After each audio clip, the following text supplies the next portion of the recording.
Welcome to Girl About the Globe, a podcast for you, the solo female traveller, empowering women to travel solo with maximum adventure, minimum impact. Welcome to a dose of inspiration for the solo traveller. Today's expert interview is with Kach Medina, who runs the blog Two Monkeys Travel. Kach is originally from the Philippines and has lived in Peru for 6 months and is going to give us an insight into this magical country. Hi Kach, great to meet you. Hi Lisa, nice to talk to you. Thank you for inviting me. Oh, thank you for coming. Yeah. But just before we talk about Peru, can you give us a bit of an insight into your background and how you ended up in Peru? Yeah, sure. I'm okay. You already introduced me. My name is Kach. I'm from the Philippines, and in 2013, I've decided that I wanted to take a break from my career. So, I booked my one-way flight to the Philippines for 10 days just to handle some things, and then I continued my backpacking in Southeast Asia. That's when I've met my partner Jonathan. We've met in Luang, Laos, and unexpectedly we started dating.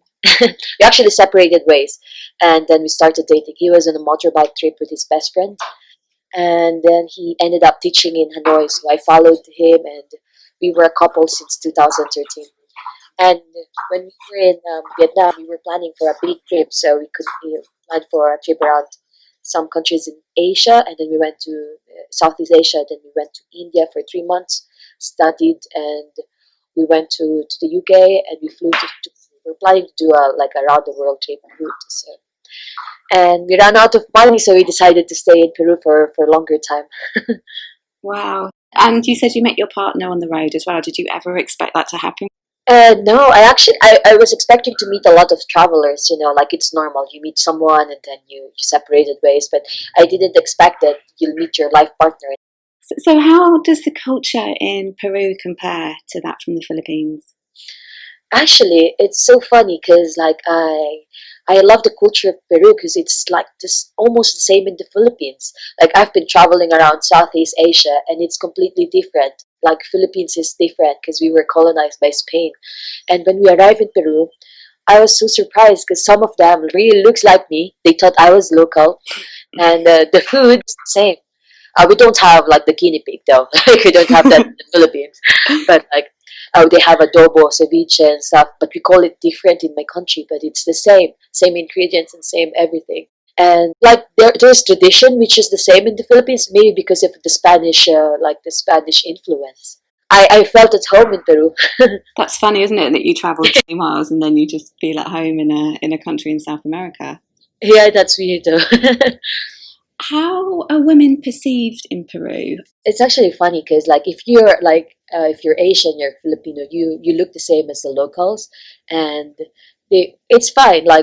I think like Peru has a lot of tourists already, so they are fine with it. But it's only in the area of Lima and Cusco. But if you go to other like towns, and they are not used to it, or like they have this different mentality. Especially if I have a friend that she's American and she's blonde, and the people assume that she's just in Peru looking for Latinos. They have a term there, like one time they thought because I'm with Jonathan and Jonathan is British, like he's blonde, so they thought all blondes are gringo, and they thought like I was a local girl trying to get this gringo, so they thought I was a hooker. But like if it's a woman, like if you're like a solo female blonde hair walking around in other small towns, they think like you're looking for a Latino. Like usually you're looking for artisanas. Yeah, so I guess if she just said no to the guys, then they would just leave her alone, would they? Yeah, like the Latino looks are really attractive. So you'll meet a lot of couples there who are gringa, and the local, like the men are locals. Oh, okay. And have you met many other women travelling alone there? We've met a lot of people traveling alone in Peru, and sometimes I was traveling on my own. Actually, Peru is really easy to travel. It's easy to go around because like the bus system is easy, and there are backpacker routes. Like there are chain of hostels where you can stay here, and then you'll meet the same group in the next destination. And I think if you're gonna go backpacking, you'll meet a lot of fellow backpackers who's doing the same route as you, like maybe starting from Central America to Ushuaia, or Ushuaia going up. So it's the same loop. Yeah, so if you want to solo travel, it's easy for you. And you said that the best way to get around is by bus. So the bus is quite cheap. And how long are the journeys? I know that when I went, um, I flew from Lima to Cusco actually, but you can get Yeah. the buses as well. Yes, you can get the buses. Like actually, we traveled around like South America with other country in other countries by bus. Like we were crossing borders. But if you will travel in Peru, there are hop on and hop off bus, and there is also like you can easily book it online, like the same rate as going to the bus station, and it's cheap. But if you want to like to feel like VIP, because in the bus there's two kinds of ticket. It's VIP, so they'll give you meal, like a blanket and a TV. And Wow. second floor, like, and it's a like semi no, not it's like a cama 160 degrees, something like that. It's so good, and I remember paying from Cusco to Lima. We paid I think $50, and we had the VIP bus. You can book it with busportal.pe. Busportal.be. PE, like Peru. Yeah, Okay. a lot of locals book it there directly. They have discount codes, so you can have discounts like compared to the bus station. The difference is actually you can't haggle online, you know. So if you like haggling, you need to go to the bus station. But if you're fine, you don't like inconvenience because if you're gonna take a bus, take a taxi to the bus station and leaving, it's same cost. And if it's last minute booking, it's fine. But like sometimes you can't get the seat that you want.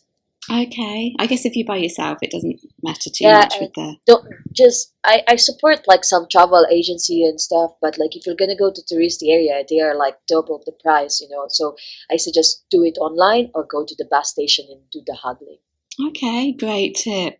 And what do you think is Peru's attraction for women who want to travel alone? Obviously, you've got the magical Machu Picchu. Yeah. Okay, there's different route. You need to know like if you like the adventure, you like the cultural, or you like to party. You like adventure.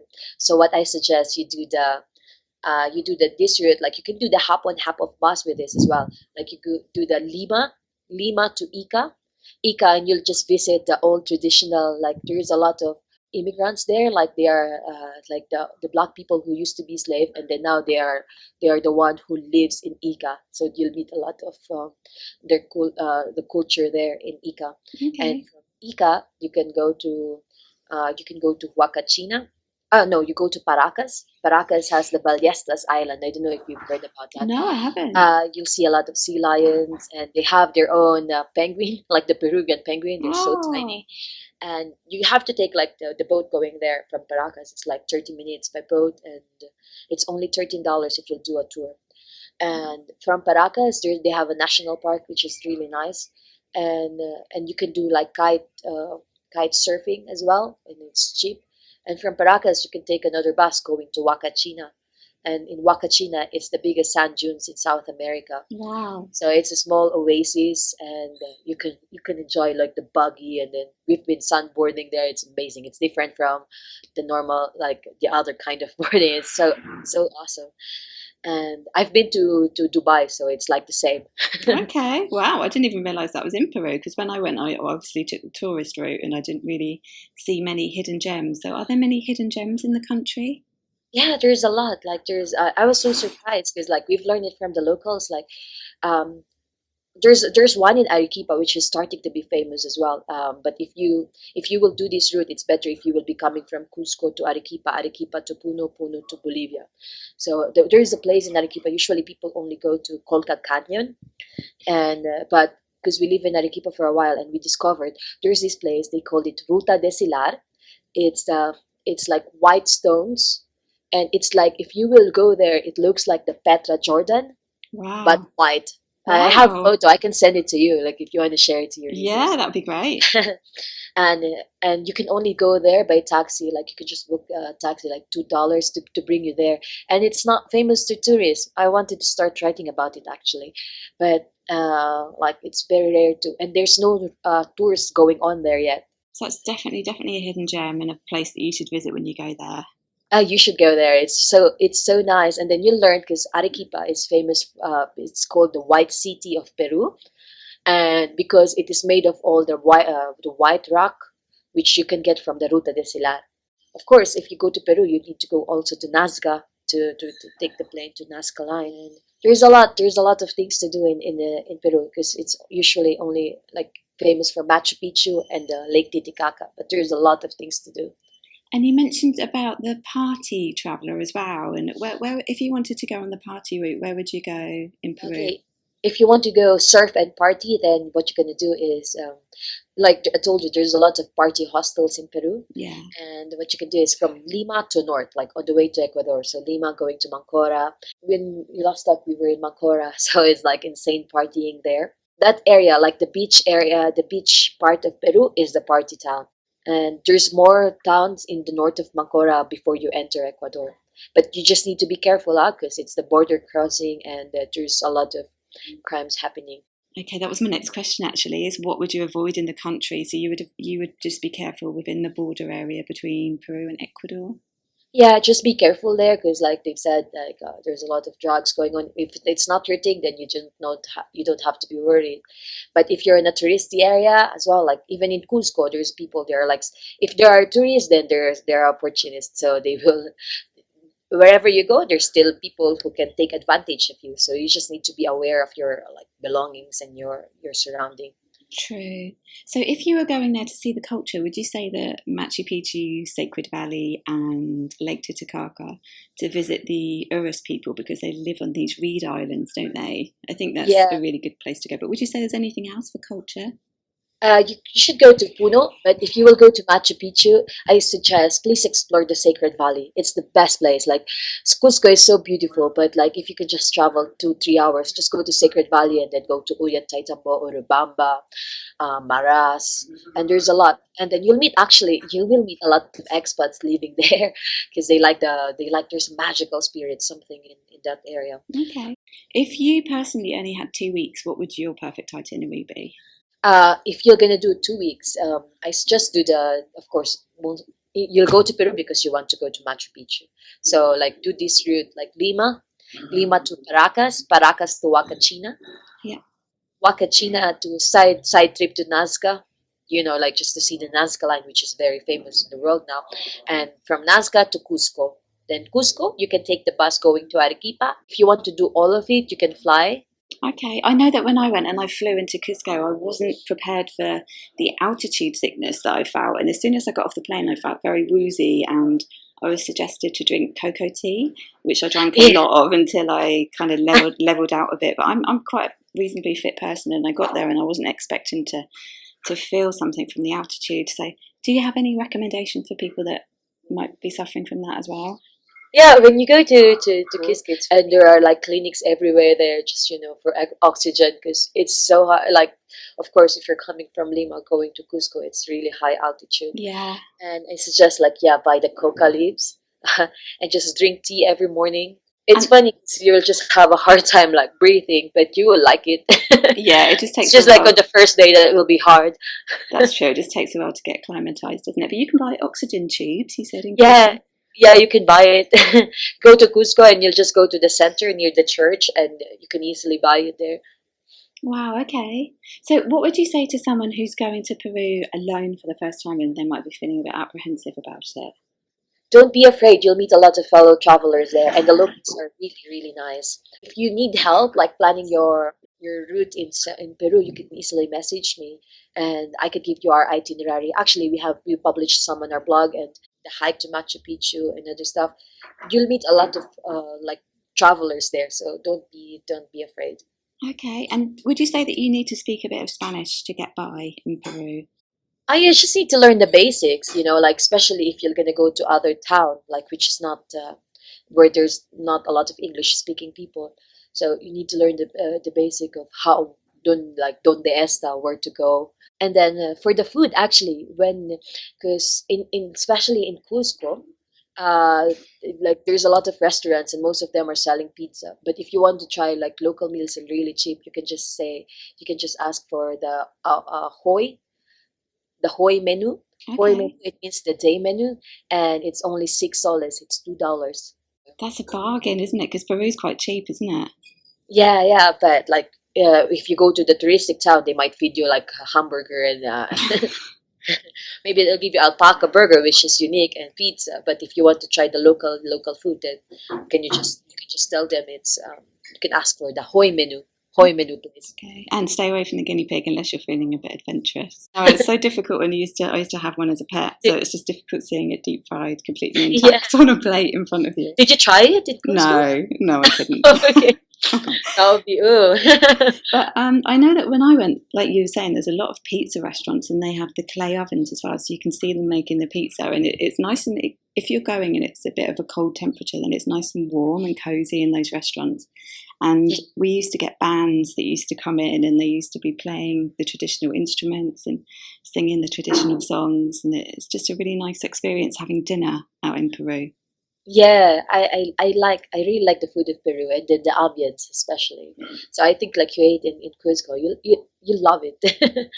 And is there anything else that you want to add about Peru? If you want to live there as an expat, like all of the tourists usually get like 6 months visa, 183 days. But if Okay. you're going to cross the border, you get 90 days, and you can easily extend it. There's a lot of expats in Peru. Like if you decided to like it, then there's a lot of teaching jobs, especially for Westerners, and there's a lot of volunteering. But just choose a place where to volunteer. I'm not a fan of like you have to pay to volunteer. You don't like it, so. If you need some contacts, we have local friends there who are looking for volunteers, and they'll even provide you food and accommodation, and you don't have to pay. You just need to give your time and effort. That's great. Is that how you managed to stay on the road for so long? Because I was going to ask you about sustainable long-term travel. Yeah, usually what we do is like we invested in our skills. So Jonathan, I didn't know about TEFL teaching because I'm Asian. Like how can I teach? It's not my first language. But Jonathan is British, and he took his TEFL certificate before leaving the UK. And then when we were in Vietnam, I studied to be TEFL certified. And then we went to India. We studied yoga.